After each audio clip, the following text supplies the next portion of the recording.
अभी जैसे चुनाव का आगाज हुआ है, 7 मार्च को अंतिम चरण में फूलपुर, पवई, आजमगढ़ में चुनाव होना तय है।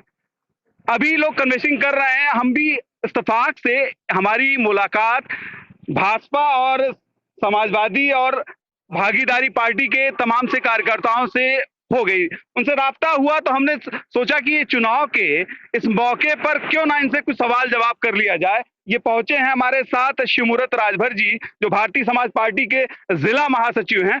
शिवमूरत जी, अभी तो ओम प्रकाश जी भी कल आए अतरौलिया में, और यहाँ तक कि जो यहाँ के पर्सनल कैंडिडेट हैं बीजेपी के, वो कह रहे हैं कि राजभर तो कभी भाजपा में था ही नहीं और भाजपा में जाएगा भी नहीं इससे पहले। लेकिन आप तो 2002 से इस राजनीति में सक्रिय हैं, और क्या माहौल रहेगा कि समाजवादी पार्टी में राजभर वोट पूरी तरह से कन्वर्ट हो जाएगा?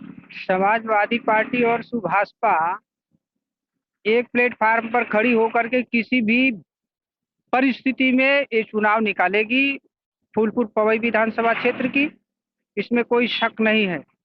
और जो माननीय एमपी साहब के अगेंस्ट चक्रव्यूह रचा गया है, गलत फहमी, उसका भी खुलासा हो गया है। उससे हमको कोई फर्क नहीं पड़ने वाला है, क्योंकि हम अपने समाज के लोगों को इस बात से आगाह कर रहे हैं कि जब हमारे नेता माननीय श्री ओम प्रकाश राजभर जी मंत्रिमंडल में थे, तब उस टाइम उनको जो है जो परिस्थितियों का सामना करना पड़ा, वो नहीं डिगे, तो हम कार्यकर्ता अब इस मतलब विषम परिस्थिति में डिगने वाले नहीं हैं।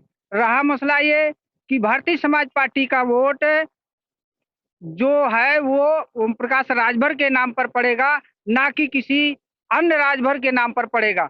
माननीय ओम प्रकाश जी को जो चोट मिली है मंत्रिमंडल में, उसका खामियाजा माननीय मंत्री जी अब इस वोट के बदले में दे करके उनको पूरा जवाब देंगे। देखिए, अभी एक अल्पसंख्यक चेहरा जो भारतीय समाज पार्टी से आज नहीं 2002 से लगातार चलता रहा, वो नाम है इम्तियाज अहमद का। इम्तियाज अहमद हैं, तमाम लोगों ने दल छोड़े और बदले, लेकिन इम्तियाज एक ऐसा नाम है कि जो कभी न बदला और न बदलेगा। इम्तियाज जी, अल्पसंख्यक वोट जो कि शकील जी हैं मैदान में, और आप अल्पसंख्यक की नुमाइंदगी करते हैं, इसके बाद भी क्या लगता है कि भाजपा से समर्थित होने के बाद समाजवादी पार्टी को यहाँ का वोट कन्वर्ट हो जाएगा?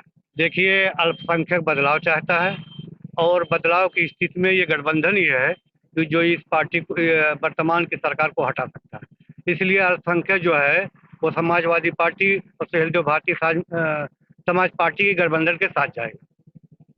अभी इम्तियाज जी ने कहा कि जो भी वोट है वो भारतीय समाज पार्टी के साथ, जो भी अल्पसंख्यक वोट जाएगा सीधे। हमारे साथ ये जिला उपाध्यक्ष हैं जी, आपकी पूरी तैयारी है कि हर घर तक, हर राजभर के घर तक दस्तक देकर अपने मूवमेंट को आप समझा पा रहे हैं?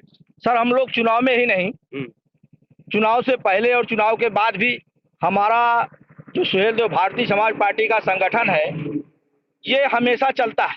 ये गरीबों के हर कार्यक्रम में पहुंचता है, चाहे जो भी आपत्ति विपत हो उसमें पहुंचकर हमेशा राजभरों के बीच में जाकर, अन्य पिछड़े लोग हैं हमारे बीच में, प्रजापति जी हैं और बहुत से जात के लोग हैं, तो हम लोग हमेशा वहां पहुंचते हैं और उनके दुख दर्द को समझते हैं कि भाई कहाँ से क्या दिक्कत है। और हम लोग ये अब की बार खासकर हम लोग मूड बनाए हैं, ये 10 विधानसभा, जो 10 विधानसभा है, ये समाजवादी पार्टी के, सुहेलदेव भारतीय समाज पार्टी के, बल्कि भागीदारी संकल्प मोर्चा के जो भी जहां से कैंडिडेट हैं, हम उनको भारी से भारी मतों से जिताने का पूरा प्रयास कर रहे हैं और आगे भी करते रहेंगे। हमारे साथ भागीदारी पार्टी के नेता, पूर्वांचल प्रभारी भागीदारी पार्टी के हरिवर्धन प्रजापति जी हमारे साथ में है। हरिवर्धन प्रजापति जी, ये लगता है कि प्रजापति समाज भागीदारी पार्टी के साथ जुट जाएगा?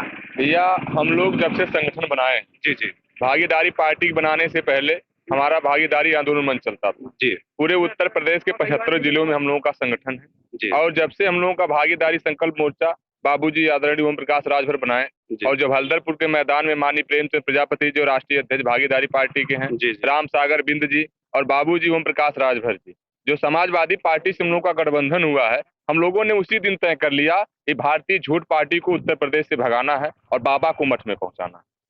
मतलब ये संकल्प, जैसे ये सारी जितनी भी छोटी क्षेत्रीय दल थे, तो उसमें आप अपने को कितनी अग्रणी श्रेणी में? हमारे लोग जो हैं वो 100%, क्योंकि हमारे लोगों के साथ 66 हत्याएं उत्तर प्रदेश में हुई है। अभी कुछ दिन पहले आप देखे होंगे रुपेश प्रजापति की जेल में हत्या कर दी गई। उसके पहले मैनपुरी में 5 प्रजापति को जिंदा जलाया गया। उसके बाद हमारे कन्हैया लाल प्रजापति को बनारस में हत्या कर दी गई। और हमारे समाज के नुमाइंदी माननीय गायत्री प्रसाद प्रजापति को मतलब कोई कारणवश नहीं, झूठे ही जेल में डाल दिया गया है। पूरा प्रजापति समाज इस चीज को जान रहा है। उत्तर प्रदेश में 7 मार्च को और 10 मार्च को दिखाई देगा आदरणीय अखिलेश यादव जी उत्तर प्रदेश के मुख्यमंत्री बनने जा रहे हैं। देखिए, अब ये जो छोटे दल समाजवादी पार्टी से अलायंस में है और खासकर इनकी जातियों में राजनीति का जो इस समय देश में वर्तमान दृश्य चल रहा है, उसमें काफी पकड़ है। ये प्रजापति समाज के लिए भागीदारी पार्टी बहुत उज्जवल काम कर रही है और भारतीय समाज पार्टी ने राजभरों के बीच में वो संदेश ऑब्जेक्ट देने की कोशिश किया।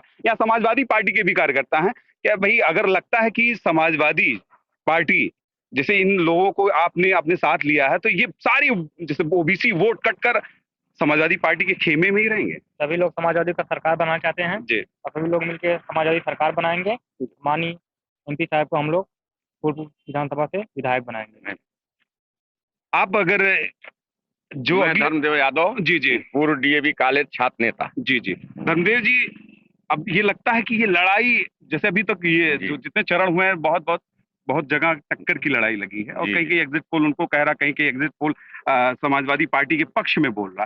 तो इस लड़ाई में आपको बेहतर ये जो सीटें हैं आजमगढ़ की, वो बेहतर नजर आ रही है? बेहतर नजर आ रही है, क्योंकि भाजपा सरकार में सबसे ज्यादा कोई परेशान हुआ है तो किसान वर्ग हुआ है, जो अन्नदाता कहे जाते हैं देश के, जो कि सबका भरण पोषण करते हैं। आज उनके ऊपर तमाम समस्याएं बीजेपी वालों ने डाला है और ये अन्नदाता 7 मार्च को पूरा यहाँ 100% जो है सपा को देंगे अपना मतदान।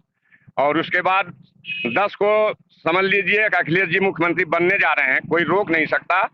और क्योंकि महंगाई और तमाम हर समस्या है यहाँ की जनता को, जनता त्रस्त हो चुकी है। सब एकजुट होकर के अब किस अखिलेश भैया को जो ला रहे हैं, कोई रोक नहीं सकता। ये मैं आपको दावे के साथ कहता हूँ कि भाई साहब हमारे साथ ये खड़े भी हैं, तो ये लगता है कि कुछ चेंज उत्तर प्रदेश के अंदर हो जाएगा इस साल। समाजवादी पार्टी को कोई रोक नहीं पाएगा। जी अखिलेश यादव को मुख्यमंत्री बनने से कोई रोक नहीं पाएगा। आपका शुभ नाम क्या है? नौशाद अहमद, रहने वाला आजमगढ़ का हूँ। जी 10 विधानसभा सीट है आजमगढ़ में। जी आज 10 में से 10 यहाँ से निकलेगी। और नहीं, यहाँ कहीं ये उफामुह की स्थिति है कि कहाँ जहाँ माइनॉरिटी कैंडिडेट बीएसपी ने खड़ी कर दिए हैं, उससे समाजवादी पार्टी को आजमगढ़ जिला सपाइयों का गढ़ है। जी यहाँ से सपा के अलावा जी किसी की दाल गलने वाली नहीं है। अब बाबा मुख्यमंत्री जी का आप देख ही रहे हैं, किसान परेशान है, हम लोग बिजनेसमैन आदमी परेशान है।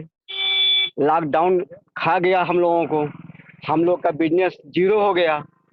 उसकी वजह यह है कि आपकी योगी बाबा को और हमारे प्रदेश के जो है मोदी सरकार को और योगी सरकार को पता चलेगा कि क्या होता है इनका।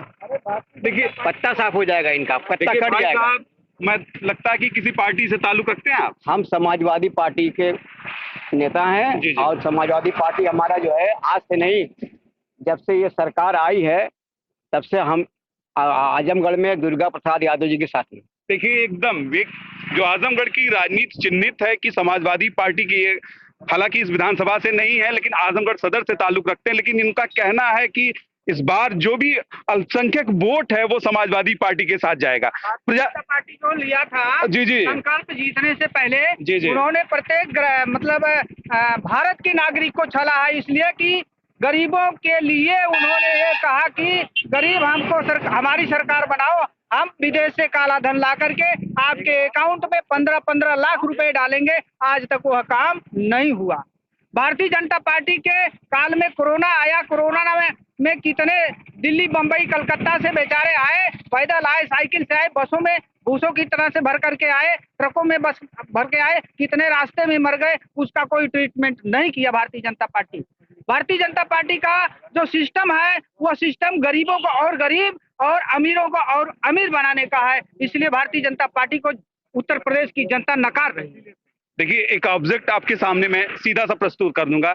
ये भाई साहब भागीदारी पार्टी के नेता हैं जो प्रजापति समाज के लिए पॉलिटिक्स करता है, और ये राजभर समाज के नेता भाई शिव मुहूर्त जी हैं। ये राजभर समाज की नुमाइंदगी करते हैं ओम प्रकाश राजभर जी के साथ, और इम्तियाज जी अल्पसंख्यक नेता हैं और अल्पसंख्यक राजनीति में अपना एक प्रमुख स्थान रखते हैं।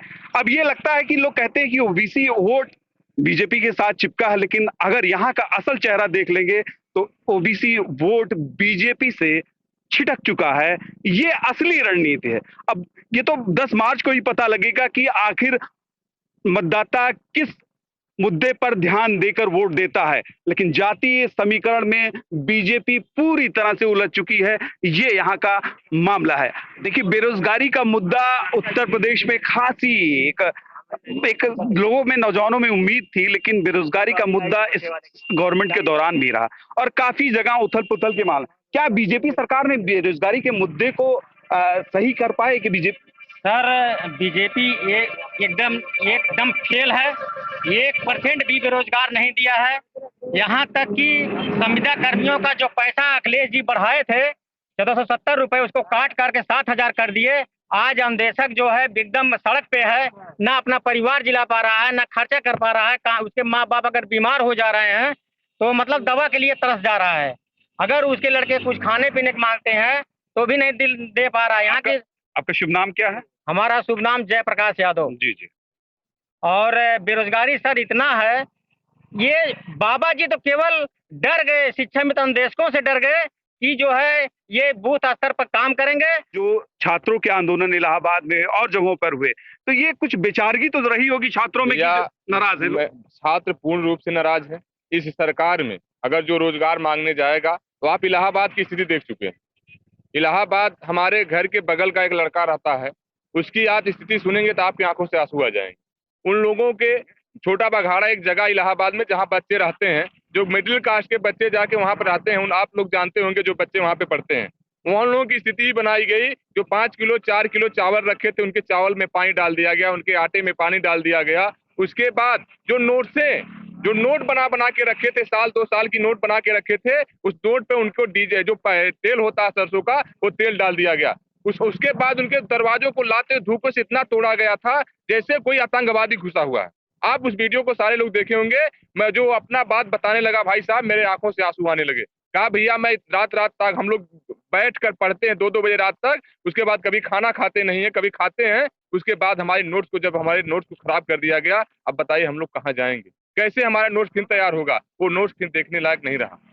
बहुत दयनीय स्थिति इलाहाबाद की थी, वो भयावह स्थिति किसी के साथ भगवान ना करे। वहां के ऐसे नौजवानों को ऐसे पीटा जा रहा था जैसे पूर्व से आतंकवादी हुए।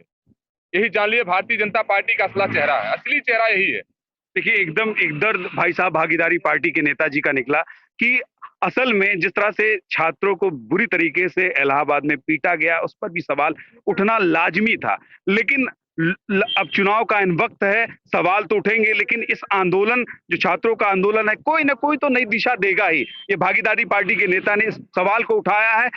इस सवाल से ये लगता है कि नौजवान बेरोजगार आज भी सरकार के शिकंजे से बहुत दूर है। इसलिए के माध्यम से कहना चाहता हूँ, हमारे गृह मंत्री को नहीं मालूम कि इंटर किसे कहते हैं और मतलब हाई स्कूल किसे कहते हैं। वो कहते हैं कि जो आदमी इंटर पास कर लेगा और 12 पास करेगा, इंटर में जाएगा, उसको मैं लैपटॉप दूंगा। देखिए, उसको ये संग है नहीं। ये लोग एकदम बौखला गए हैं। कब क्या बोल दें कोई भरोसा नहीं कि इंटर किसे कहते हैं, 12वीं किसे कहते हैं। अब आप उसको लैपटॉप दिया जाएगा। अब अंदाजा लगा लीजिए। मैं आपके माध्यम से ये कहना चाहता हूँ कि इस साल इनको पता चलेगा 2022-23 में कि होता है राजनीति होती क्या। बस यहीं पे मैं अपनी रिपोर्ट क्लोज करूंगा।